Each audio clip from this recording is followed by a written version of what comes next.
Hi and welcome to episode 6 of the Manager Conversations series. We've made these conversations easy to use, simple to follow, and highly impactful to help you as managers have conversations that matter. Now, when we are working in a team that's scattered or we're struggling with things like creating a culture in a workforce that's virtual, these conversations can come in extremely handy. And because we've built them for you, they're plug and play. This episode builds on initially from episode 5. So if you didn't do episode 5, then you'll need to skip the first slide.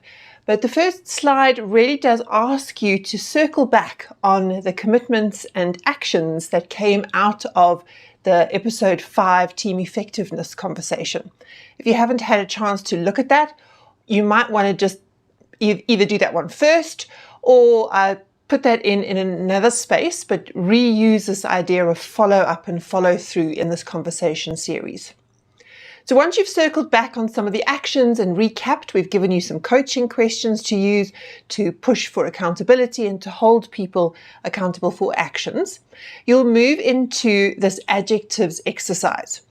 This is a really positive way for people to affirm each other for the value that they bring, for the personality attributes that they're particularly, that they stand out for.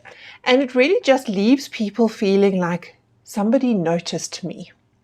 And at our hearts, all of us want to be noticed and valued. So you'll prepare one of the slides beforehand and you'll put a name of each of the team members in one of the boxes on the slide.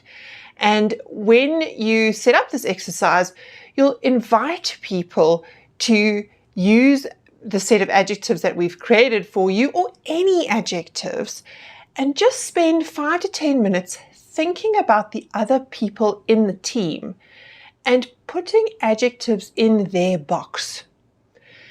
So you might have somebody called Emily and you think that they're reliable. So you type reliable in their box. Maybe you've got someone called Stephen in your team and you think that they're really hardworking. So you'll type hardworking in Stephen's box. And as you make your way through each of the team members, the lists of adjectives will grow underneath each of the team members' names.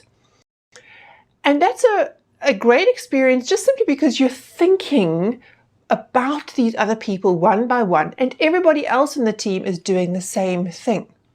Thinking about everybody in the team, what is a positive attribute that I associate with them, and I type it in their box. Now this is easy to do if you're using WebEx because you've got annotation tools, and Zoom you've got annotation tools. It's a little more tricky if you're using Teams.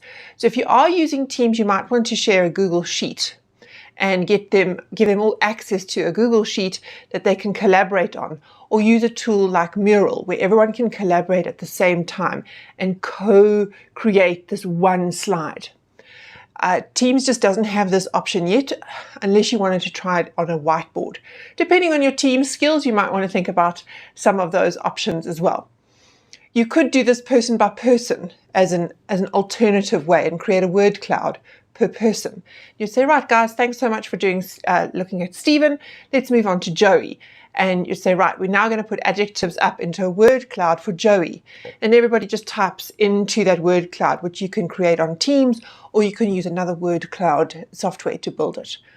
But the idea is that everybody walks away from this 5 to 10 minute activity feeling like I've been noticed, and that these adjectives really are meaningful because they were given to me by others. They're not adjectives that I use to describe myself. So we hope you enjoy this exercise. We've run it several times in different teams, and it really does leave people going, yeah, that was good. So good luck, and if you need some help, please do shout. We're only too keen to support you as you have conversations that matter.